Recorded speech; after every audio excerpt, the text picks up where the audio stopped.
사랑하는 영락교회 지체들에게 주 안에서 평화 인사를 전합니다. 오늘은 2024년 8월 23일 금요일입니다. 오늘의 묵상 본문은 이사야서 27장 1절로 13절까지의 말씀입니다. 오늘 본문 말씀 27장 1절부터의 말씀은 이렇게 시작합니다. 그 나라의 여호와께서 그의 견고하고 크고 강한 칼로 날랜 밤 리워야단 곧 꼬불꼬불한 뱀 리워야단을 벌하시며 바다에 있는 용을 죽이시리라. 27장의 말씀은 13장부터 이어오던 주님의 심판에 대한 말씀의 마지막 결론 같은 결론장이죠. 1장부터 시작된 말씀이 12장에서 한번 여호와를 향한 찬송과 찬양의 시로 결론을 맺고 13장에서부터 시작된 그 심판에 관한 말씀이 27장에서 또 한번 이렇게 결론을 맞는 소결론, 소단락의 결론의 장에 해당된다 이렇게 말씀드릴 수 있습니다. 그 말씀의 시작은 이런 본질의 역사, 심판의 완성을 의미하고 계신 거죠. 근데 그 완성을 맞이하고 있는 주님의 심판을 맞이하고 있는 주의 자녀들, 남은 자들에 대한 질문에 대한 주님의 답을 주고 계시는 겁니다. 이 답이 주님의 말씀이고 주님을 아는 자들이 주님의 말씀을 만났을 때 그것이 답이 되는 거죠. 우리 교회 다니는데 다 정답을 알아요. 교회 나오는 첫날 정답을 알려줍니다. 예전에도 그런 말씀 드린 적이 있는데 저는 이제 동양철학을 원래 공부했습니다. 그래서 불교를 굉장히 좋아했어요. 뭐 전공은 이제 뭐 도교 철학 이런 쪽으로 했지만은 불교를 굉장히 좋아했는데 그 불교의 문제는 불교의 좋은 점은 우리의 문제를 정확히 알게 해주는 거라고, 인생의 문제가 무엇인지를 직면하게 해준다. 단점은 답을 알려주지 않는다는 겁니다. 답을 몰라요. 끝없는 방황을 하는 것 같은 이제 그런 것이 불교의 문제다. 근데 기독교는 정답을 주고 있다는 겁니다. 정답을 알아요. 그 정답을 안다는 건 무엇입니까? 문제를 풀 수 있다는 것이죠. 근데 문제는 무엇이냐면 정답을 받았기 때문에 문제를 풀었다고 착각하는 겁니다. 종교죠. 삶의 문제가 무엇인지 몰라요. 자기 삶의 문제를 만나고 대면하지 못하는 겁니다.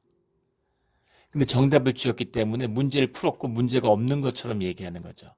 그런 기독교의 종교로서의 거짓, 이런 것이 가장 큰 문제다, 이런 말씀을 드렸죠.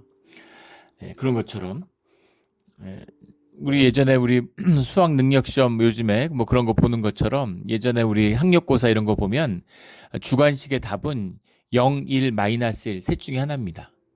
복잡한 답이 나오게 할 수가 없기 때문에 제한된 시간에서 셋 중에 하나에, 시간이 없으면, 시간이 충분하면 그거를 넣어서 반대로 풀어보면 알 수 있죠. 예. 그런데 답을 알았다고 해서 문제를 푼 게 아니죠. 내 수학 능력, 수리 능력이 늘어난 것도 아니죠. 그래서 그게 답이 아니라는 거예요.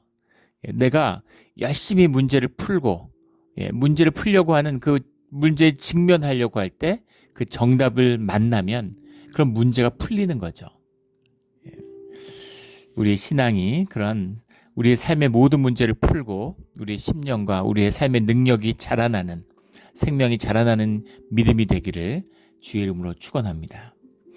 이 시장 1절 말씀에 견고하고 크고 강한 칼로 날랜 밤 리워야단과 꼬불꼬불한 뱀 리워야단을 벌하시며 바다에 있는 용을 죽이시리라. 계시록에 나오는 말씀과 통하는 말씀이죠.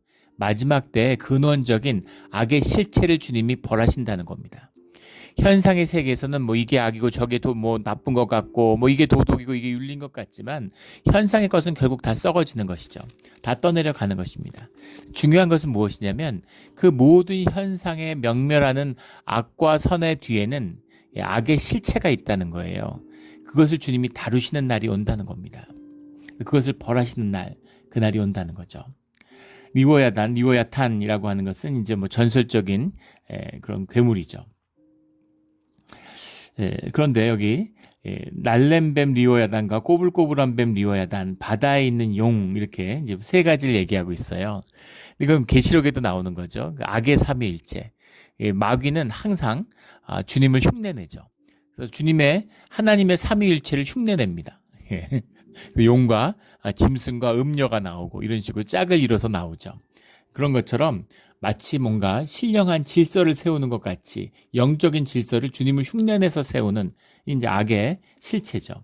그래서 이것이 세계로 나타나. 이게 뭐 세계다, 하나다, 뭐 이러고 논란을 하는데 의미 없는 얘기죠.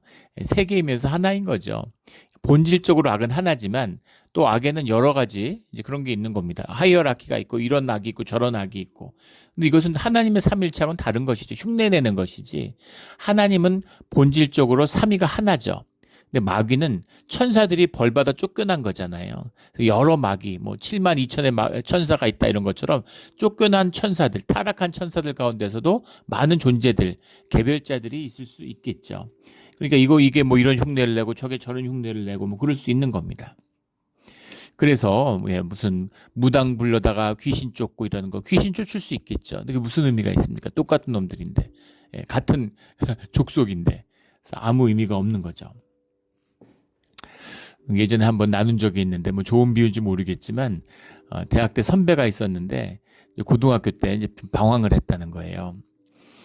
그래서 그 깡패들한테 동네 깡패한테 맞았는데 사실 자기가 싸움도 더 잘하고 자기가 운동하는 사람인데 맞을 일도 아닌데 그 패거리들이 이제 있으니까 어떻게 너무 분해서 아예 상대를 안 해야 되는데 그 복수를 해줘야 되겠다.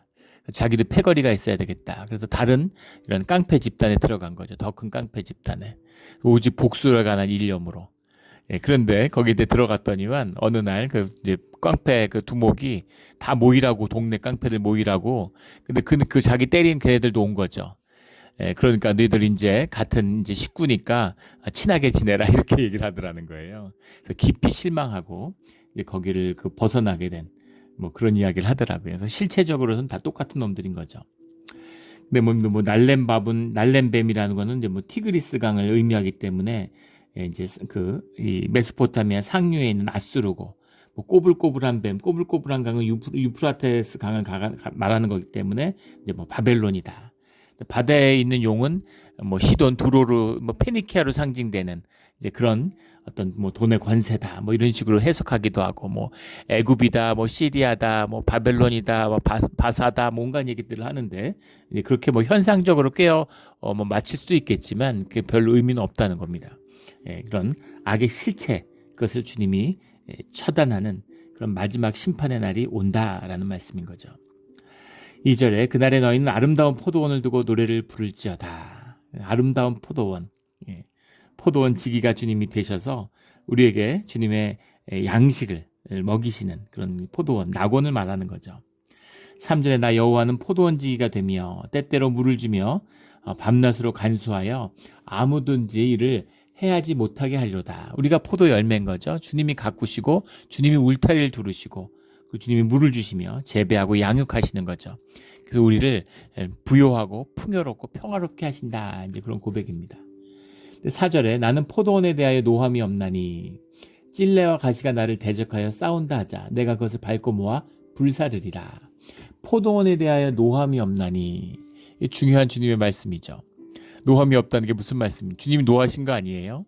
주님이 화나셔서 예루살렘을 무너뜨리고 유다를 벌하신 거 아닙니까? 주님이 노하심이 없다는 게 무슨 말일까? 주님이 우리에게 뭘 노하시겠어요? 우리가 우리 마당에 사는 개미한테 노하겠습니까? 개미가 부엌에 들어왔다고 노하나요? 그러지 않죠. 그것보다 비교할 수 없을 만큼 격차가 큰데 주님이 노했다는 게 무슨 말이겠어요? 주님이 그렇게 노하신 것이 아니라는 거죠.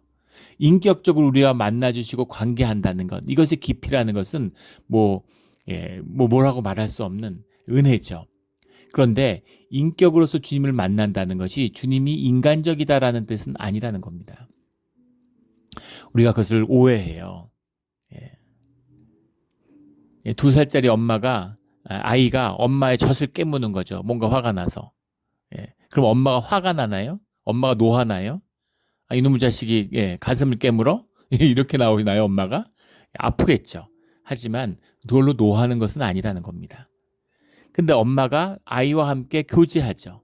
엄마의 인격이 아이의 인격으로 받아주고 엄마와의 교제를 통해서 아이가 말을 배우고 감정을 배우고 인격이 자라나게 되는 거죠. 그렇다고 해서 둘이 동등한 수준에 있다는 말은 아니라는 겁니다. 아이와 엄마와 비교할 수준이 아니잖아요. 그래서 노함이 아니다라고 말씀하시는 겁니다. 찔레와 가시가 나를 대적하여 싸운다 하자. 그것을 모아 불사르리라. 그러니까 주님을 대적하는 현상세계잖아요. 본질의 세계와 맞서는 현상의 모든 것들은 결국은 전부 다 불타고 불사르게 되는 것이죠. 예. 강물이 흐르는 천천히 흐르는 실로의 강처럼 흘러가는데 그걸 내가 거슬러서 헤엄을 쳐요. 너무 힘들어. 너무너무 힘든 거죠. 근데 주님을 원망해. 주님 왜 물이 아래로 흐릅니까? 이게 말이 되는 소린가요? 그런 거라는 겁니다. 5절에 그리하지 아니하면 내 힘을 의지하고 나와 화친하며 나와 화친할 것이니라. 결국은 이 모든 것이 주님과 화친하는, 주님과 관계를 다시 회복하기 위한 그런 여정이야. 너희들이 그 여정을 거스르고 너희들이 그 여정을 파괴했지 내가 그 여정을 파괴한 적이 언제 있냐, 이런 말씀인 거죠. 주님은 늘 우리를 만나기를 원하시고 주님은 우리에게 찾아오기를 원하시는 거죠. 우리가 예배 때 만나는 주님입니다. 참 놀라운 감격이 있죠. 우리가 예배를 주님의 이름으로 드리려고 할 때마다 주님이 찾아오시는 거예요. 이전에 드렸던 예배, 타락하고 더러워진 예배들, 교회들 이런 걸 보시면 이제 두 번 다시 주님이 안 오실 것 같은데 우리가 다시 새로운 마음으로 자원하는 심령으로 주님 앞에 예배를 드리겠다고 하면 주님이 찾아오시는 겁니다. 이 은혜가 있는 거죠. 이 놀라운 주님의 은혜예요. 다시 주님과의 관계가 회복되는 것이죠. 이것이 주님의 우리가 만나는 주님입니다. 뭐라고 말을 할까요?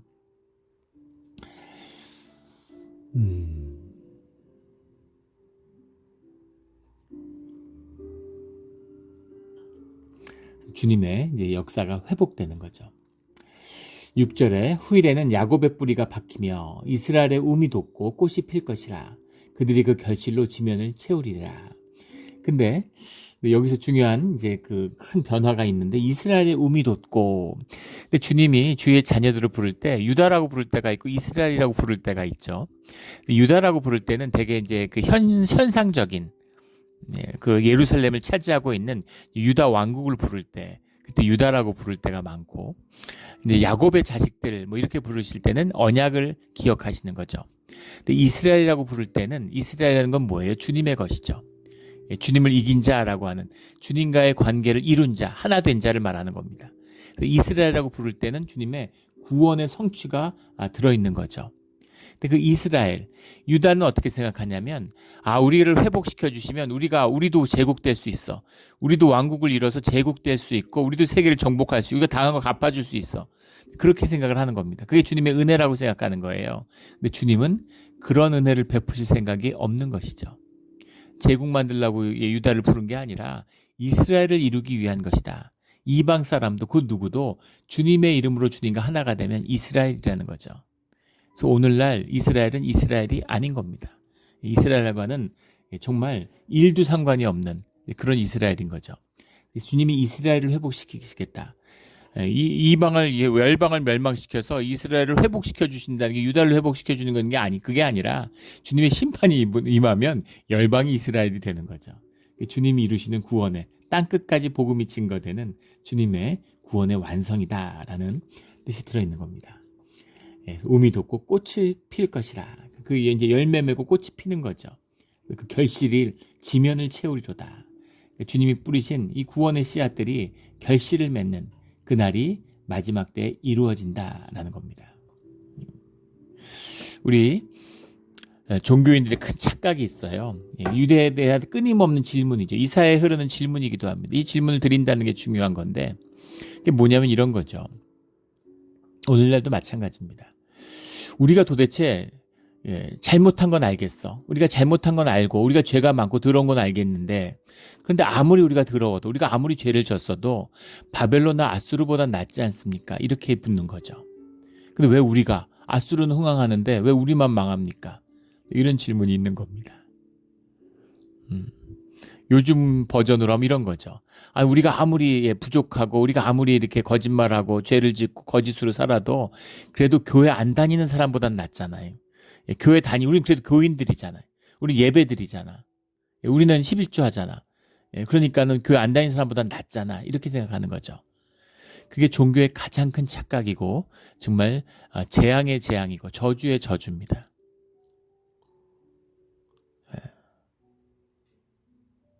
거짓되고 타락한 교회를 다니는 것보다 안 다니는 게 훨씬 나아요. 음식을 한번 생각해 보십시오. 굽는 게 나을까요? 상한 음식 먹은 게 나을까요? 굽는 것도 물론 힘들지만 상한 음식 먹으면 잘못하면 죽습니다. 응급실 가야 돼요. 상한 음식을 먹느니 안 먹고 굽는 게 낫죠. 종교 생활 하느니 교회 안 다니는 게 낫습니다. 이게 아주 정직한, 종교인들은 말하지 않는 아주 정직한 진실이에요.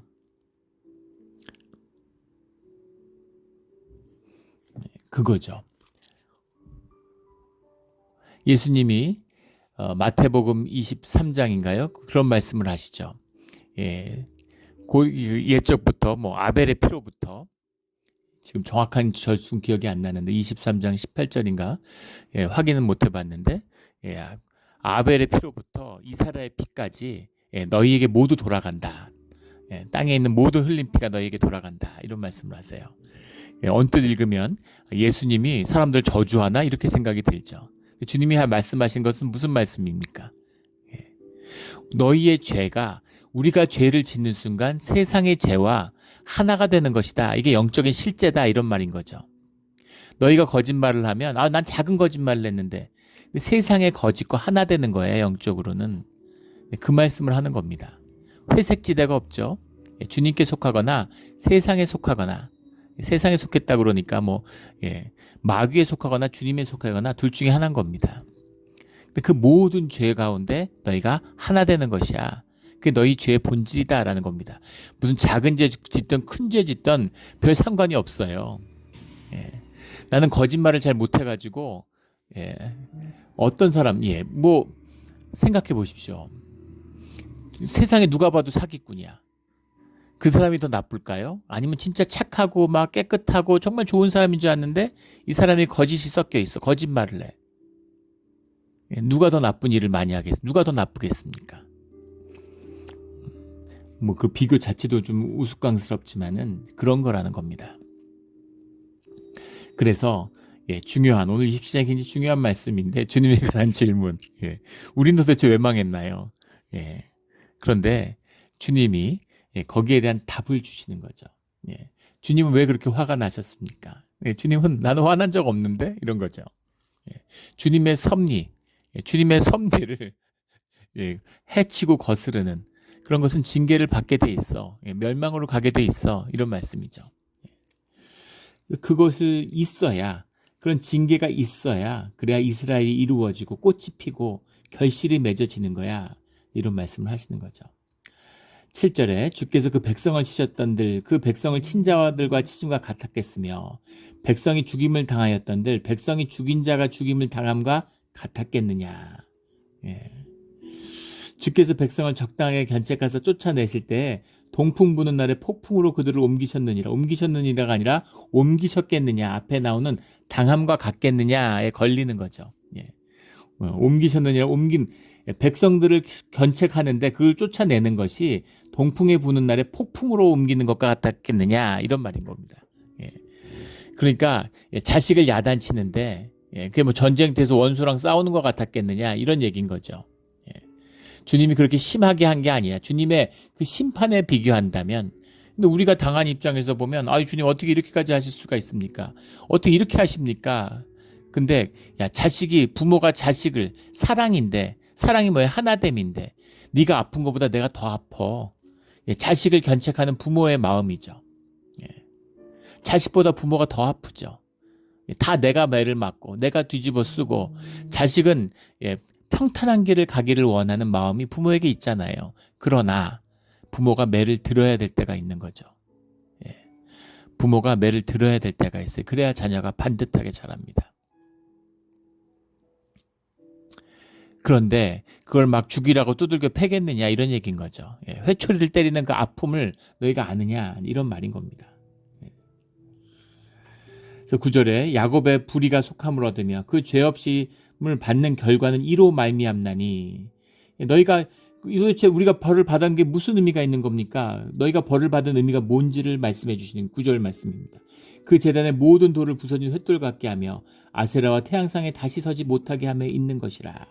구절에 결정적인 답을 주시는 거죠. 세 가지를 말씀하시는데 우리의 불의, 우리의 죄가 속함을 받았다. 예. 그리고 우리의 성전을 타락한 제사를 그것을 정결하게 하셨다. 그리고 우상 숭배가 더 이상 없게 하셨다. 이 말씀의 의미는 뭔가요? 너희에게 새로운 시작이 가능하게 된 거야. 이 말씀인 거죠. 우리가 예수 믿었다고 하는 것은 무슨 종교 생활하고 새로운 신을 얻은 것이 아닙니다. 우리의 삶 가운데 유명한 이야기가 있죠. 기독교 강요라고 하는 칼빈이 쓴 책이 있습니다. 기독교에 대한 교리들을 정리해 놓은 것이죠. 특히 우리 장로교 전통에서는 많은 신학자들이 성경 빼놓고서는 인류 역사에서 가장 중요한 책이다 막 이렇게 얘기를 해요. 근데 그 책에 보면 첫 페이지에 첫 줄에 뭐라고 나오냐면 Faith is knowing God, knowing self 이렇게 나옵니다.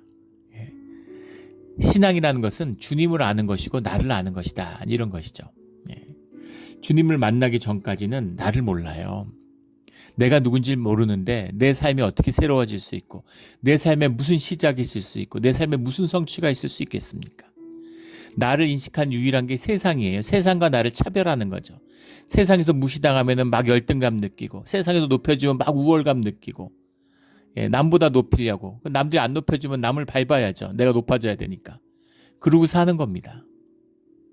세상엔 하나됨이 없잖아요. 단절이 세상의 기초니까.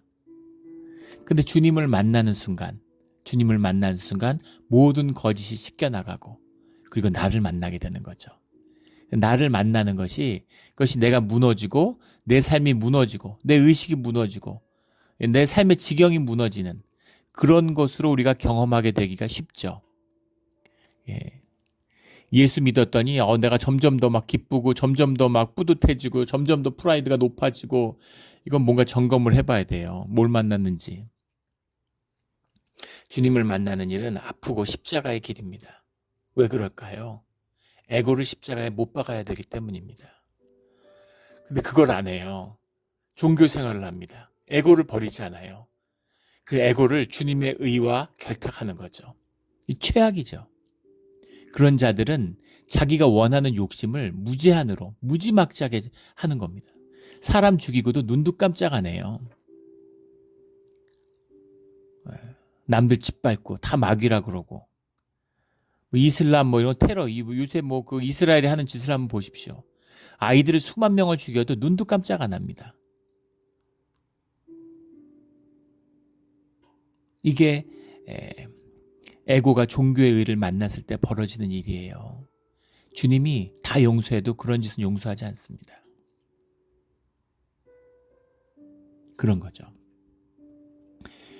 내 에고를 깨는 거예요. 그러니까 당연히 내가 하나님보다 높은 자리에 앉아 있었는데 내가 주님 믿어드렸는데 구원의 확신으로 믿어드렸는데 그 에고를 부시니까 얼마나 고통스럽겠습니까? 내 삶을 주님께 내어드리면 주님이 내 삶을 만지시죠. 그러면 내 에고가 무너져요. 내 에고가 거짓된 현상에 뿌리 내린 건데 현실이 무너지면 에고도 무너지죠.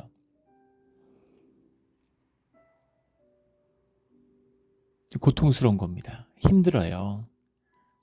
둘 중에 하나 도망가면 차라리 나은데 교회 언저리를 맴돌면서 자기 에고를 추스리는 거죠. 그게 종교 생활입니다.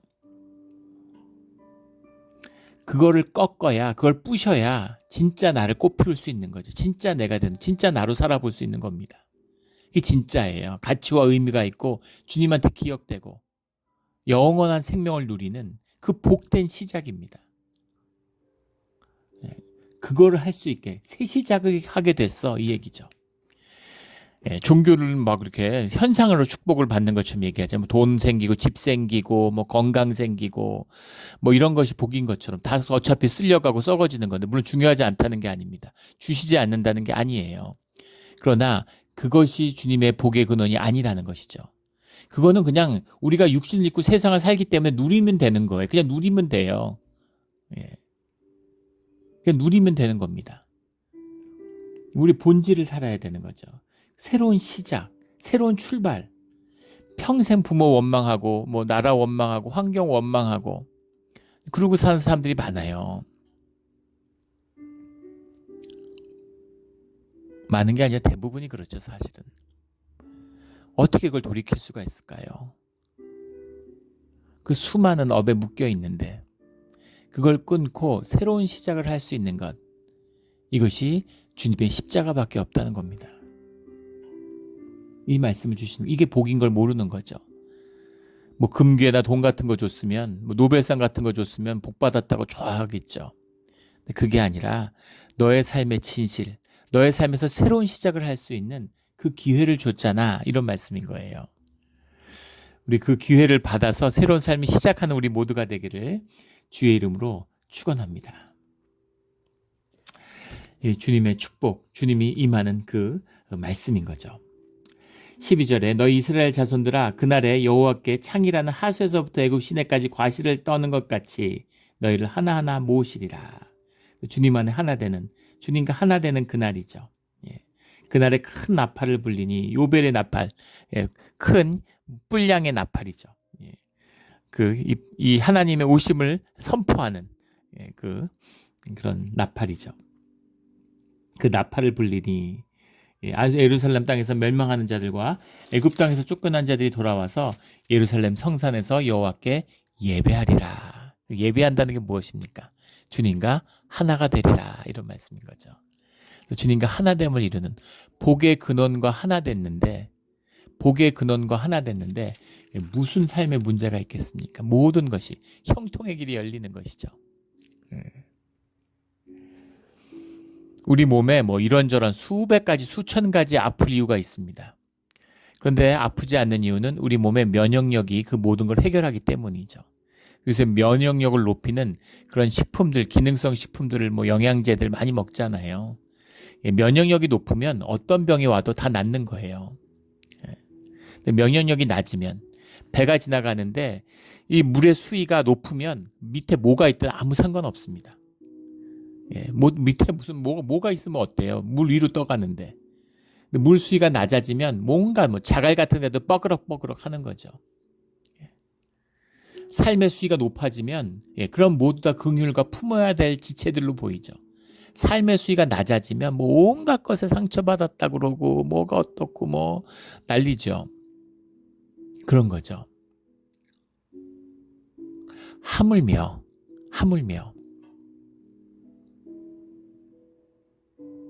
주님과 하나 되는데, 우리가 예배자인데 삶에 무슨 문제가 있겠어요?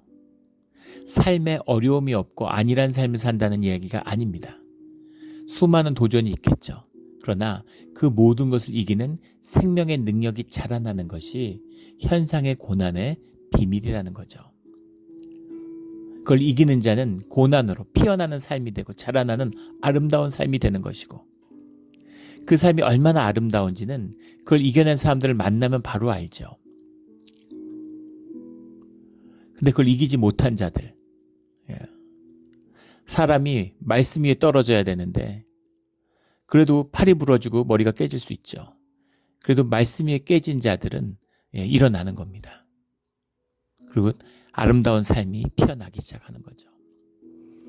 그런데 말씀이 사람 위에 떨어지면, 예수님이 하신 비유죠. 항아리가 돌 위에 떨어져야지 돌이 항아리 위에 떨어지면 어떡하겠습니까? 이것이 이 이스라엘을 만드는 예루살렘이 겪은 고난의 비밀이다라고, 그 많은 고난의 이야기 끝에서 마지막 승리와 심판의 말씀 가운데서 그 비밀을 우리에게 알려주시는 겁니다. 정답이 됐나요? 이게 정답이 되겠습니까? 믿음으로 주님과 만나야, 우리의 마음이 열리고 말씀으로 살아야 이것이 정답이 되는 거죠. 이 정답이 정말 정답이 돼서 우리의 삶의 문제를 푸는 그런 우리가 형통의 예배자가 되기를 예수 그리스도 이름으로 축원합니다. 아멘. 기도드리겠습니다. 하나님 아버지, 감사합니다. 말씀을 주시니 감사하고, 우리가 말씀을 살아서 말씀을 실제화하는, 주님을 세우는 자들이, 예배자들이 되게 하여 주시옵소서. 감사하며 예수 그리스도 이름으로 기도드렸습니다. 아멘.